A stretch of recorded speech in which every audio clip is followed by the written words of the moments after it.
In this video, we're going to review the different theories that define acids and bases. So the first one we're going to talk about are Arrhenius acids. This is the earliest definition of acids, okay? It's also the most specific definition of acids. So Arrhenius was a scientist, I believe he was Swedish, who proposed the theory to describe the behavior of acids and bases. So scientists knew about these substances that behaved as acids or behaved as bases, but they didn't have a model that described what made these specific substances acids or bases. So Arrhenius was the first one to come up with the definition.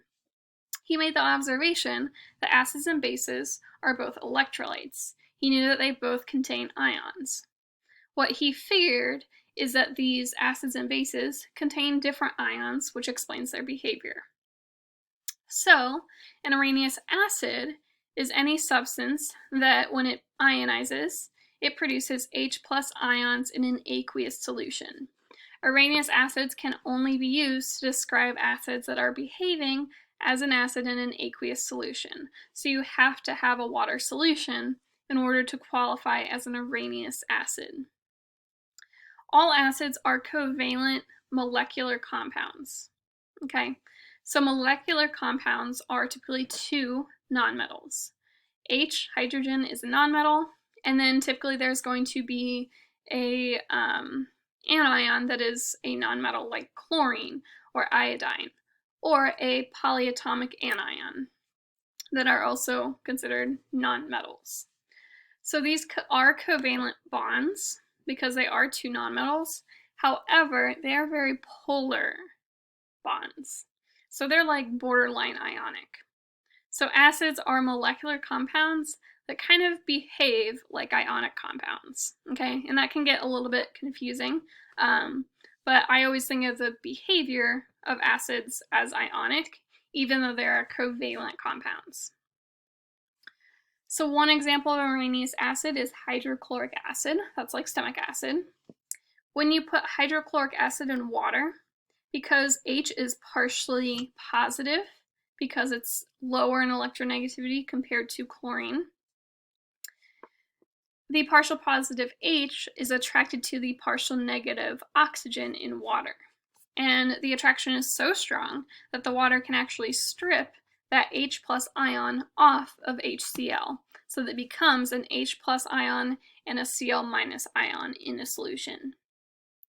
Sometimes in an equation, instead of putting H+, scientists will denote H3O+, which is the hydronium ion. It's basically water with an extra H in a positive charge.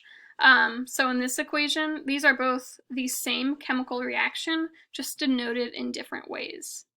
In this equation, we're just showing the proton or H+ ion as H+. In this equation, we're showing it as H3O+, okay? So these are the same chemical reactions, just noted differently.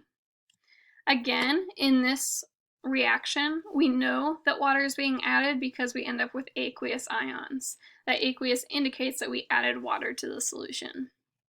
Here we're actually showing water in the chemical reaction as a reactant, which is why in the product side we show H3O+, because we want to balance that chemical equation, and to do so we need the hydronium ion. Not all H's in molecular compounds are ionizable. So just because you see an H in a chemical formula does not mean that substance is an acid. Methane, which is CH4, has 4 nonpolar covalent bonds between carbon and hydrogen.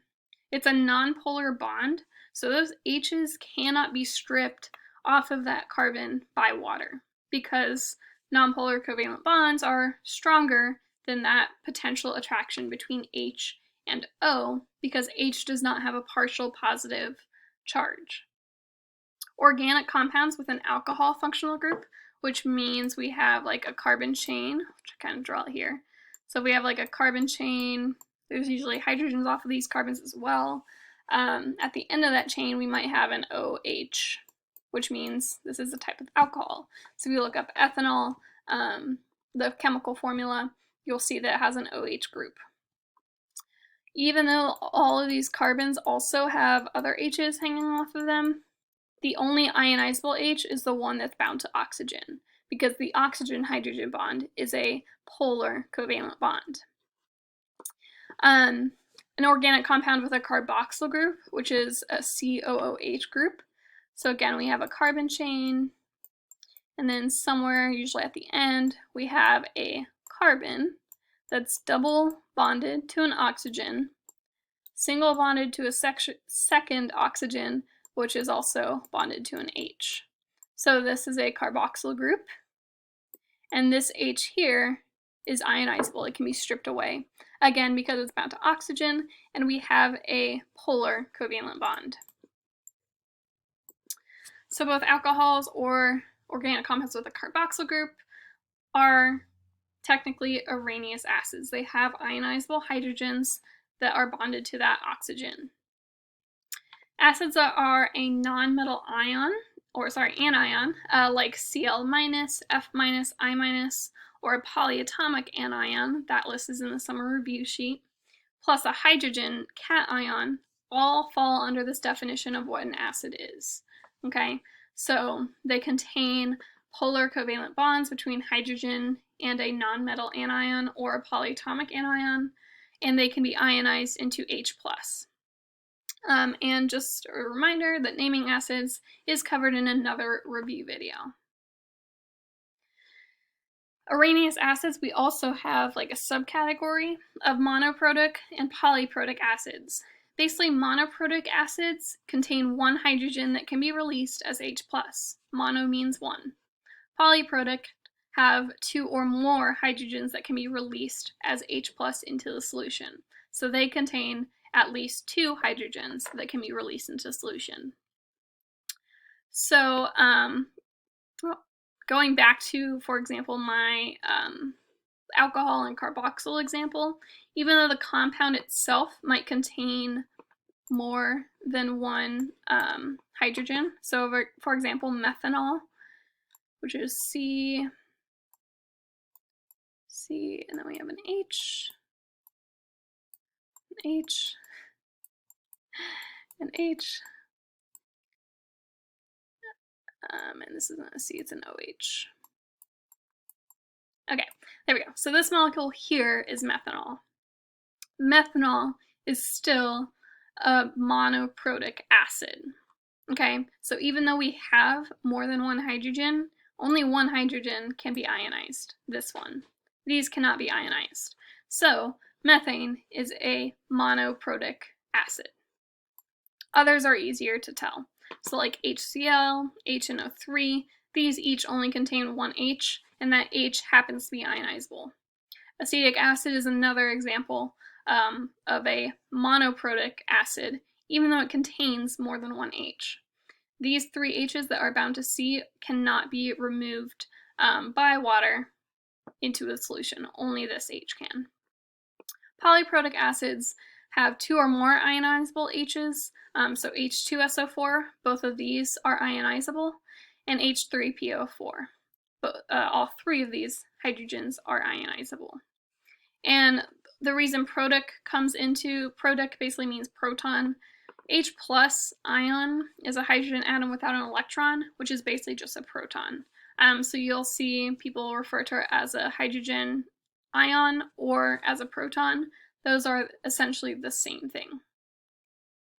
Arrhenius bases are similar to Arrhenius acids in the definition. Basically, if you put them in water, they don't release H+, what they release is OH- in an aqueous solution. So all Arrhenius bases have to contain hydroxide, OH-. So NaOH, MgOH2, sodium hydroxide and magnesium hydroxide are both Arrhenius bases. Arrhenius bases have to have an OH in them. All alkaline solutions are basic, and alkali metals bonded to hydroxide are alkaline solutions. So alkali metals are group 1 metals. Any of those bonded to hydroxide are going to be an alkaline solution, which is basic. To make an alkaline solution, we take that metal, for example Na, put it in water and produce the metal hydroxide, NaOH, and hydrogen gas, which we see as bubbling. Group 2 alkaline earth metals are also basic, but they're less soluble in water. So usually we would denote these reactions with a 2 arrow, forward and reverse reaction, versus just the 1 arrow that we would use for alkali metals. Arrhenius's theory is very limited. It didn't explain everything. So for example, Arrhenius bases have to have an OH group. There are bases that do not have an OH group. So Bronsted-Lowry kind of expanded this definition of what an acid or base is. He decided that an acid is a molecule or ion that donates a proton in a reaction. It acts as a proton donor. A base, Bronsted-Lowry base, is a molecule that accepts a proton. It's a proton acceptor. All Arrhenius acids and bases are also Bronsted-Lowry acids and bases.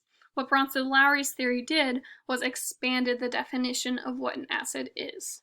So other substances, like NH3, behave like bases, but were not covered as a base under Arrhenius's theory. They are bases according to Bronsted-Lowry's theory. So this is NH3 molecule. Basically, because it has a lone pair of electrons on this nitrogen, it can accept an additional H+ in a bond, so it is a Bronsted-Lowry base. So these are two reactions. Again, NH3, a base, reacting with water to produce NH4+ and OH-. Water is kind of interesting. So if you remember from the pH discussion, water is neutral. It can act both as an acid or a base. So in this reaction, it's acting as an acid, a proton donor. Here, it's acting as a base, a proton acceptor, going from water to the hydronium ion. The acid here is donating the proton H. And these are what we call conjugate acid-base pairs. So conjugate acid-base pairs, for example, would be HSO4 is an acid with a conjugate base of SO4 2-. Water is a base, H2O, with a conjugate acid of H3O+. So all Bronsted-Lowry equations typically have two conjugate acid-base pairs, an acid with its conjugate base and a base with its conjugate acid. Typically the conjugate acid is on, or base is on the product side. Still, the Bronsted-Lowry theory didn't explain everything. For example, not all acids contain protons or contain hydrogen. So before we were saying not all bases contain OH, here not all acids contain H. So Lewis is the broadest definition of what an acid or base is. An acid is a substance that accepts a pair of electrons to form a covalent bond, and a base is a substance that donates a pair of electrons to form a covalent bond. Okay, so Bronsted-Lowry compared it to a hydrogen H+ proton donor acceptor. This is an electron donor acceptor. Lewis acid-base reaction is represented by the transfer of a pair of electrons from a base to an acid. A hydrogen ion, which lacks any electrons, will always accept a pair of electrons, so is therefore an acid under both Bronsted-Lowry and Lewis definitions. Okay, so here we see electrons being donated to this H. So this is the proton donor, a base. This is the acid, a electron donor, and this is the electron acceptor, an acid. In this equation, the BF3 molecule doesn't have a proton, okay, so it can't be a Bronsted-Lowry acid. However, since it is accepting this electrons to form a bond, it is a Lewis acid, okay, and this is a Lewis base.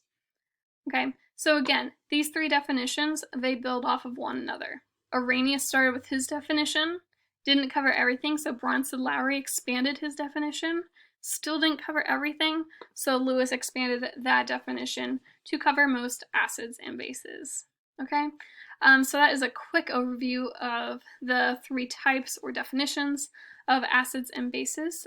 Please let me know if you have any questions.